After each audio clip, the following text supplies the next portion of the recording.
afternoon, everybody. As Zoe said, my name is Michael Kelly, and I'm founder of an organization called GIY. So just a very quick thanks to the US Embassy and to Web Summit for giving me the opportunity to speak today.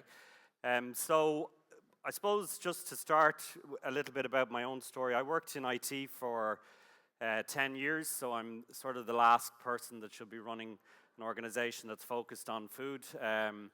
But my own kind of journey, I guess, as a social entrepreneur started. I had, as I see it, sort of two kind of road to Damascus moments, I guess, or moments of clarity maybe is a better, less religious way to put it.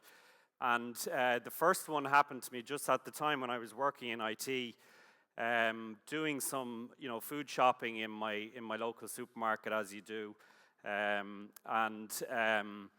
Just, I suppose at the time my relationship with food was very unconscious is the way I'd describe it. And what happened to me was, what sort of shook me out of that state, I think, was some garlic that I was about to throw into the trolley. You've probably seen these little bulbs or a little pack of 3 bulbs of garlic.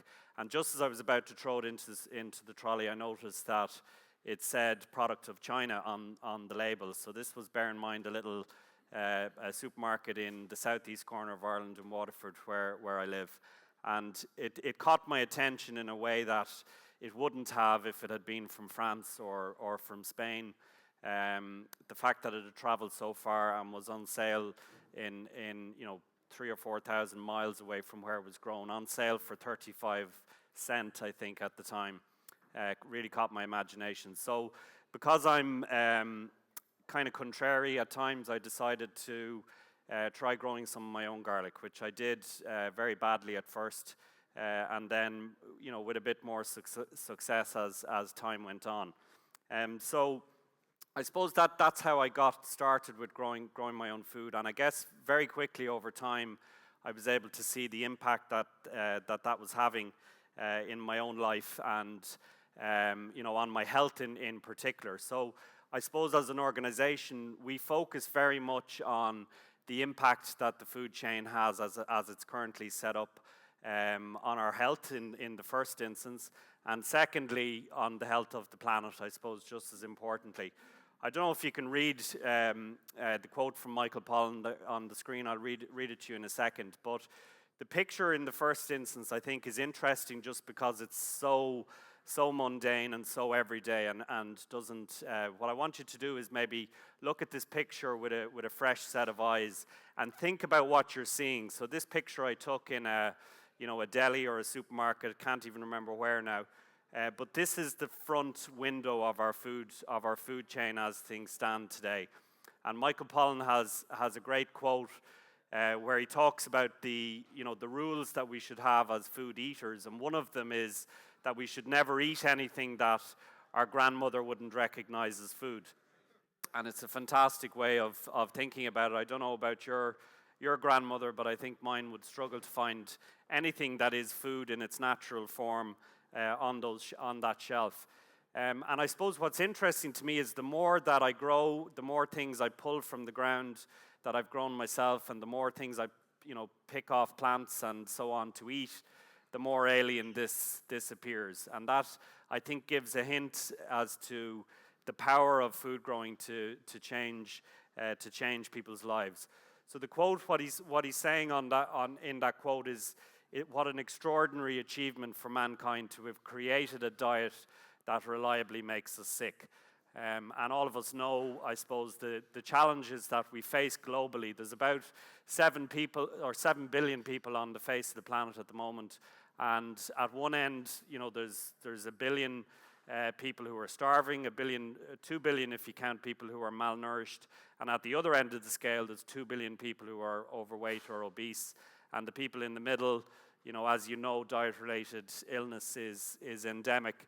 In Ireland, in this country, we have the highest rate of childhood obesity in under 5s in the EU, which is an incredible incredibly alarming statistic, and the same problems with obesity that I think most of the Western world has now.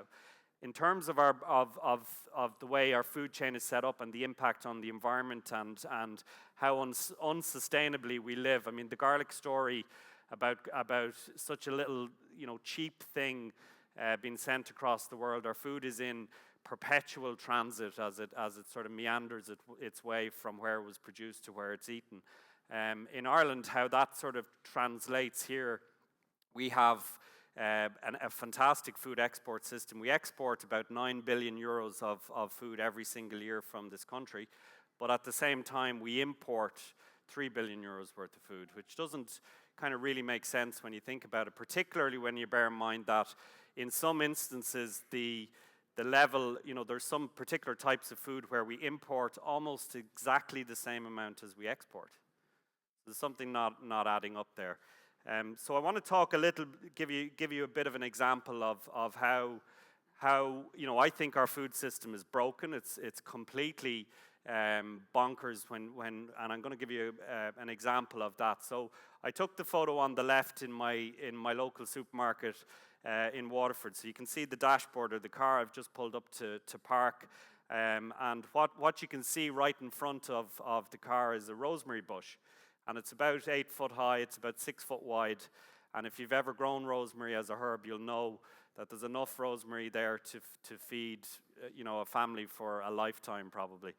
Out of curiosity, I went inside into the supermarket to have a look at the herb section. And lo and behold, there was, in these little plastic pouches, 4 little sprigs of rosemary. I can't, probably €3 or something. And you probably can't see the product of origin or the country of origin on the label is Kenya. So I was thinking, could I stand beside this, and tell people that there's free rosemary out in the car park, or would they throw me out of the supermarket for doing that? That gives you an example. There's another example I suppose I'd give, which is we have an amazing soft fruit industry in the southeast of Ireland, in around Wexford in particular. And they produce the best strawberries in the country. The climate's really good for it. And I've seen on the shelves in supermarkets in Wexford during strawberry season, strawberries from Israel, which again, just gives you an example of the level of challenges that we face. So the reason we think that food growing is part of the solution to the problems in our food chain is because of a thing we call food empathy. So this picture is of my... He's now 9. He wasn't 9 when I took that picture, but and he's sitting at the kitchen table at home. And before you say it, it's not like this every night in our house. We don't sit around shelling things and potting things all night long. There are normal things like video games and things for kids, but for this 20 minutes, I got him to sit down and do this job. So if you've ever grown broad beans, this will be familiar to you. So he's taken the broad beans out of the pod and we're putting them into the freezer. And just as he did so, he looked up at me and he said, "Dad, we need to keep some of these beans for next year's growing." Which, he's absolutely right, that the beans we eat are also the seeds that you use to produce the plant. And it struck me, this was my second big moment of clarity, I think, around this idea that when we get children to have even a simple food growing experience, and he's not hugely involved in the food growing I do at home, but even from being involved on the periphery of it, he's getting this deeper understanding of how food works. And that has a proven knock-on impact on diet, on overall understanding about nutrition, and also in terms of when people grow some of their own food, in terms of how sustainably they live, they compost more, they recycle more, they waste less, there's less food waste involved as well. And their overall understanding of diet and nutrition improves as well. So very importantly, I suppose, as an organization, we see our role as not necessarily being about getting people. We don't want people to live off grid and grow a beard and never go to the shop again to buy food. It's really about getting people to give it a try, because people who grow their own food, they make different food decisions when they go into the supermarket. They buy more seasonal food, more local food, more organic food, and make healthier choices all the time. So that's the power of it. I've mentioned most of these things, but I think really important to say that again, for most food growers, it's not always about, the food that you produce is the end result and a fantastic end result.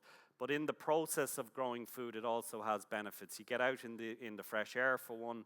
You stick your hands in the soil, and it's physiologically has an impact on your body to do that. We know that for a fact, that it produces a dopamine response in the brain the same way eating chocolate would, and so on.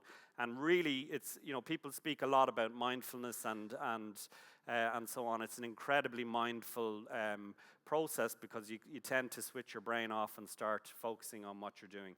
And it is a genuine life skill in the proper old-fashioned sense of the word, that you're learning something that's, really, really valuable to your life, I suppose, and how there's a lot of myths that we always have to knock on the head. And for the non-Irish people in the audience, the word culture is a kind of a derogatory term about a derogatory term for country people. And so people always make that point, well, it's not relevant to me if I live in the city, and it totally is. You're not going to be able to grow as much, but you can certainly get involved. And from a food empathy perspective, it doesn't matter how much you grow. What's important is you do grow something. And there is this kind of horticultural snootiness about food growing. It's seen as a gardening activity, that you need to know all the Latin names for plants and so on. And we want to tear down those walls, make it about food and make it about health, make it about cooking. And that's, I think, what interests people. The last one, I won't hit them all, but the last one I think is important, that people say, well, why would you bother? The food is so cheap. Why, you can't compete with Lidl, what's the point? And I think I've kind of addressed, I suppose, that there's lots of other reasons to give it a try. And in some cases, you can compete with Lidl and save yourself some money at the same time. One of the really important things I've learned as a food grower is the connection between the health of our soil and our own health, which seems like a bit of a stretch sometimes, but you start to understand the flow of nutrients around your garden or around your vegetable patch, from starting in the compost heap, which is where the fertility comes to die, I guess, in that corner, and then you're putting that compost onto your vegetable patch to restore nutrition to the soil, and then ultimately you're eating the vegetables, which brings that nutrition into your body. So that, the lack of understanding as a society that we have about soil is one of the key problems, again, in our food chain. And food growers, I think, start to re-establish that connection with the living soil, which is really, really important. So who we are, just very briefly before I finish, we're a social enterprise. We started in Ireland in 2009, and the first idea we had was to connect people in groups called GIY groups in the community, where people come together to support each other to grow food, and also online, I suppose, very importantly as well. On top of that, then, we've started to do awareness programs and campaigns, and this year we worked with over 60,000 people, helping them to grow some of their own food for the first time, including, very importantly, over 20,000 kids.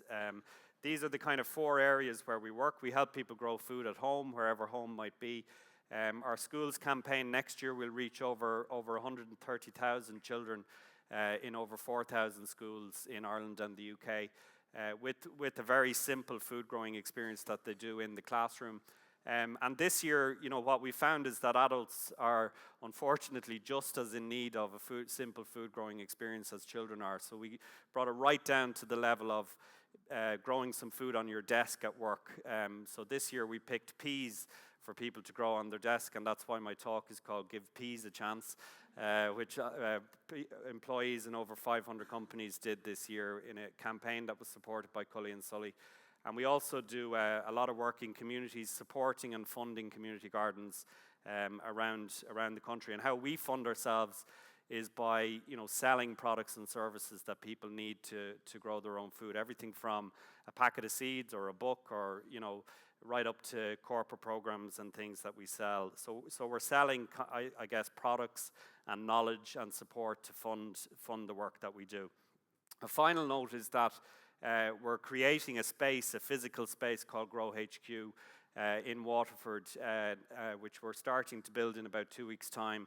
And that's really about scaling up our impact and also our income, because it's all about having the income to do the work we do. And that'll open next year. It'll be a cookery school and a grow school and a cafe and farm shop and so on, and a place where people can come and really immerse themselves in the whole lifestyle and start to understand where their food comes from. If anyone wants to talk about that in more detail, I'd be delighted to talk. So just one very quick final note, which is that you can find lots of information on our website, which is GIYinternational.org. So we do consider ourselves to be an emerging global movement. But the one big call to action I would ask of all of you is taking it right back to that level of growing garlic. And the challenge I would set for you is to do so this weekend if you can. This is a brilliant time of the year to grow garlic, particularly if you live in a cold climate. It's a crop that needs cold to work, basically. And it's the simplest thing in the world to do. You basically take a bulb of garlic and split it into the individual cloves. Plant each one of those cloves in the ground about that far apart, about 9 inches apart.